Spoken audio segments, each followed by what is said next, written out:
Сәлеметсіздер ме? Енді бүгінгі қазір 10 минут сабақ өтетін боламыз. Яғни 10 минутта жел не үшін соғады, термометр қалай жасалады, қысым деген не, жылу берілудің үш түрі және диффузия деген не. Яғни осы тақырыптың барлығын 10 минутта айтып шығуға тырысамыз.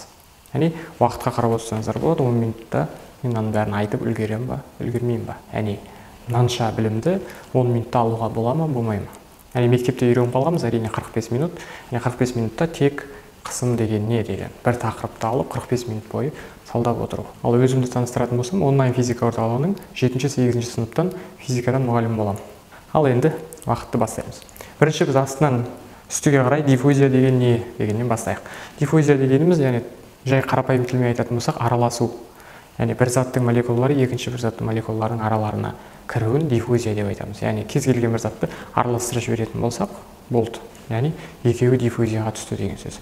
Осы диффузияның арқасында молекулалардың бар екендігін білді. Яғни мысалы бір литр суды алатын болсақ, 1 литр суға 1 литр суды қоссақ, онда 2 литр су шығады. Ал 1 литр суға 1 литр спиртті қосатын болса, онда 2 литрден аз шығады екен. Оның себебі, мынау судың молекулалары болса, енді мынандай әдемі ретпен орналаспайды. Мынау судың молекулалары. Бұған кеп спиртті құйып жіберген кезде тағы 1 литр. Онда спирттің молекулалары арасына кіріп кетеді. Кішкене алыстайды бір-бірінен молекулалар. Бірақ жалпы көлемі 1 литрден енді үлкен болады, бірақ кіші болады 2 литрден. Яғни осылай заттардың бір-біріне араласқан кезде көлем азайып қалуынан молекулалардың арасында бос орын бар екендігін, яғни молекулалардың өздері бар екендігін осылай диффузия арқылы анықтады. Ал енді жылу берілудің үш түрі. Жылу берілу дегеніміз не? Жылу берілу дегеніміз бір қаттырақ қыздырылған заттан азырақ қыздырылған зат, яғни бір жылы заттан суық затқа жылудың берілуі. Енді қарасақ, оның үш түрі бар. Яғни бірінші түрі ол жылу өткізгіштік. Жылу өткізгіштік дегеніміз, мысалы менің қолым ыстық болып тұрса, енді бір суық адам қолын ұстаса, менің жылуым жанасқаннан кейін менің жылуым оған беріледі. Яғни жылу өткізгіштік арқылы дейміз. Яғни бір кез келген бір қатты зат болатын болса, қатты заттың молекулалары, бұлар тербеліп тұрады. Яғни жылуы бар деген сөз, бұлардың молекулалары жан-жаққа бүйтіп тербеліп тұрады ары бері. Енді ол қаттырақ тербелген сайын, оның температурасы жоғары деген сөз. Азырақ тербелсе, төменірек деген сөз. Енді осындай тербеліп тұрған молекулаларға бір азырақ тербеліп тұрған молекулалар тигізген кезде, мына молекулалардың тербелісі, мыналардың да молекулаларын тербетіп жүреді да, жылуы мынаған беріледі. Яғни бұл жылу өткізгіштік арқылы жылу берілу деген сөз. Ал енді екінші түрі ол конвекция. Конвекция арқылы деген сөз. Яғни сұйықтар мен газдардың ағынының әсерінен бір денеден екінші денеге жылу тасылуы. Енді ол қарапайым осы мысалдарды айтқан кезде үй жағдайы қарастырылады. Үйдің батареясы, яғни батарея жылиды, яғни ауаны жылытады төмендегі, өзіне тиіп тұрған. Ауа жылығаннан кейін ауаның тығыздығы азаяды. Тығыздығы азайғаннан кейін ол жоғары қарай көтеріледі. Яғни төбеге барып жылуды береді. Яғни батареяның жылуы ауаның ағыны арқылы төбеге жылу берілді. Осы конвекцияға жатады. Ал енді үшіншісі ол сәулелену. Сәулелену арқылы дегеніміз, ол енді ең қарапайым мысал, ол күннен бізге жылудың келіп тұруы. Яғни күн сәулесі арқылы бізге жылу келді. Енді ол жылу өткізгіштік болса, күн бізге тиіп тұру керек еді, онда не болатыны түсінікті. Конвекция, яғни ешқандай газдар күннен келіп жатқан жоқ бізге, сондықтан тек сәулеленудің арқасында болады. Енді бұл үшеуіне тағы бір мысал айтып жіберетін болсақ, есте жақсы қалу үшін мынандай бір дәмді мысал, біз бір тауға шықтық, мына жерде бір ет, етті айландырып біз отқа пісіріп жатырмыз. Сол кезде қолымызды мына жоғары жағына ұстайтын болсақ, мына от ауаны жылытады, ауа ағыны жоғары қарай қозғалып, ауа арқылы оттың жылуы бізге келеді. Және мына темір ұстап тұрған етті. Темір жылып-жылып, былай қарай жылу беріліп, тұтқасына, яғни қолымызға дейін жылу келіп, мына жер ыстық болып ұстай алмай қаламыз. Бұл жылу өткізгіштік арқылы.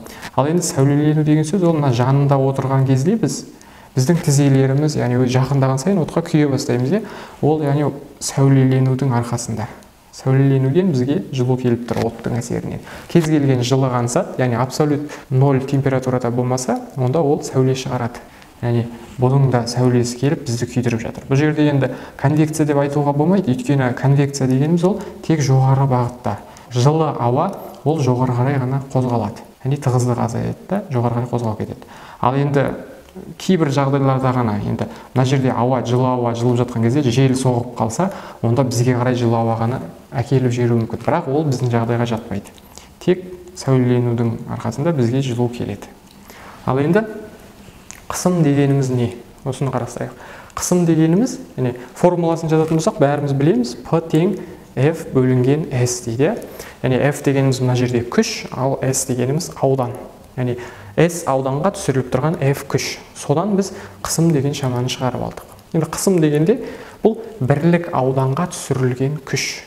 Яғни мына тақтаның беті 2 метр квадрат аудан болсын, яғни S тең 2 метр квадрат аудан болсын, ал күш түсіріліп тұрған, яғни мына ауданға барлығы бетіне тегіс бірдей 8 ньютон күш түссін. Сонда біздің 1 метр квадрат ауданымызға 4 ньютон күш түскені шығады, яғни 8 ньютон күш ол 2 метр квадрат ауданға түссе, онда 1 метр квадрат ауданға 4 ньютон күш түсті. Яғни 1 метр квадрат ауданға қанша күш түскенін көрсететін шаманы қысым деп айтады. Яғни бұныкі де ньютонмен өлшену керек, бірақ біз паскаль деген шамамен өлшейміз бұны. Яғни паскаль дегеніміз ол бірлік ауданға түсірілген күш. Яғни ол 1 метр квадрат болуы мүмкін, 1 сантиметр квадрат болуы мүмкін, әйтеуір бірлік ауданға түсірілген күш. Ал енді термометрлер қалай жасалады дейді. Термометрлер біз білетініміз градус Цельсия. Градус Цельсий дегеніміз ол судың қатуы және қайнауына байланысты тікелей алынған физикалық шама градус Цельсий. Енді ол қалай алды? Мысалы бір мұзды алды, мұз, су, яғни мұз бен судың араласып сақталып тұрған жері ол 0 градус Цельсий деген сөз. 0 градус Цельсий. Яғни 0 градус Цельсийда мұзда болады, суда болады. Яғни осы температураны, яғни судың қатуы, еруі жататын температураны градус Цельсий, яғни Цельсий деген адам, сонда 0 деп алам деген. Яғни мен осындай мұз бен судың араласып жататын, яғни су келіп қатып қалатын температураны, мұз келіп еріп кететін температураны мен 0 деп айтам дейді. Сосын жарайды дейді да, оны ол 0 деп белгілейді. Содан кейін бұл суды қайнатады. Суды қайнатқан кезде ол қайнау температурасын қанша деп алам деп ойланып отырады да, оны мен 100 деп алайыншы дейді да, 100 градус Цельсий деп алады. 100 градус Цельсий деп алады. Сөйтіп, градус Цельсий деген физикалық шама шықты. Яғни бір адам ойдан ала салды. Сосын екеуінің айырымын, яғни екеуінің арасын теңдей 100 бөлікке бөлді да, сол бір бөлігінің арасын 1 градус Цельсий деп белгілей салды. Яғни 1 градус Цельсий дегеніміз не ол? Судың қайнау температурасы мен қату температурасының айырымының 100-ден 1 бөлігі. Яғни ол 1 градус Цельсий деген сөз. Ал енді термометрлерді қалай жасаймыз? Термометрлерді мынандай бір трубка аламыз. Трубкаға кез келген зат, енді бір сұйық құйдық дейік, ол сұйықтың түрін айтпай-ақ қояйық. Қазірше оны сабақтарда айтатын боламыз. Бір сұйық құйдық, сұйықты алдық та мына толтырып құйдық, енді сұйықты жаман толтырып құйдық, бетімен бет толтырып құйдық. Сосын мына қайнап тұрған суға салдық.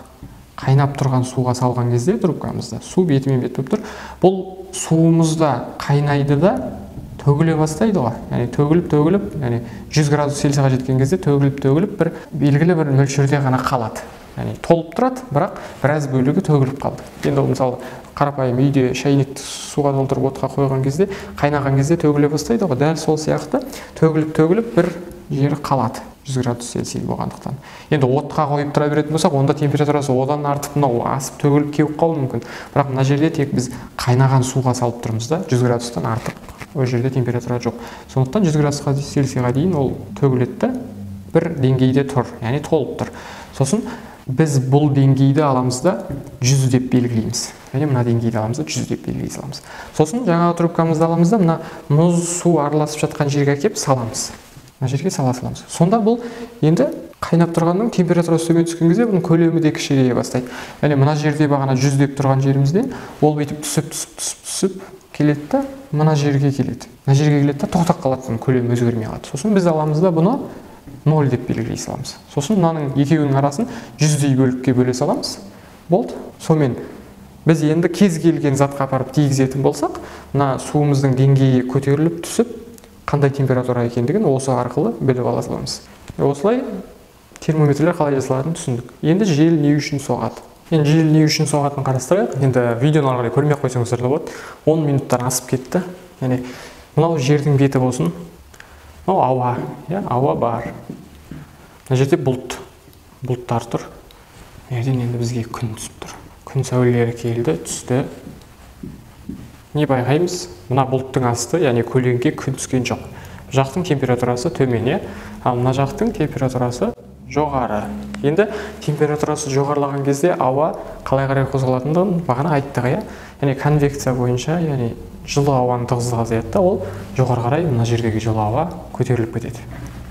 Көтеріліп кеткен кезде мына орын бос қалмау керек қой, бос қалмау керек. Сондықтан мына жақтағы суық ауа оны былай қарай орнын толтыруға қозғалады. Яғни ол қозғалды деген сөз, ол жел соқты деген сөз. Яғни қандай жылдамдықпен былай қарай қозғалды, ол желдің жылдамдығын көрсетеді. Мысалы 5 метр секундпен қозғалса, онда ол желдің жылдамдығы 5 метр секунд деген сөз. Ал енді 5 метр секунд дегеніміз ол қандай жылдамдық? Яғни 1 секундта 5 метр жүретін жылдамдықты 5 метр секунд жылдамдық дейміз. Яғни 100 км сағат, 100 км сағат жылдамдық дегеніміз сөз, ол 1 сағатта 100 км жүретін қашықтық. Яғни машинаның спидометріне қарап отырамыз, 100-ді ұстап отырып 1 сағат күтіп отыратын болсақ жүріп, онда 1 сағат деген 100 км жүреміз деген сөз. Осымен сабақ аяқталды. Енді алдағы сабақтарда кездесеміз деп ойлаймыз. Өйткені біз тек қана былай теориямен ғана емес, есептер қалай шығарылатындығын көрсетеміз және тәжірибе жүзінде осы есеп теорияларымыз қалай орындалатындығын көретін боламыз. Және болашақта кім боламыз? Кәдімгі завод, құрылыс, универдің зертханалары барлығына барып, сол жерде жұмыс істеп жатқан адамдардан сұхбаттар алатын боламыз.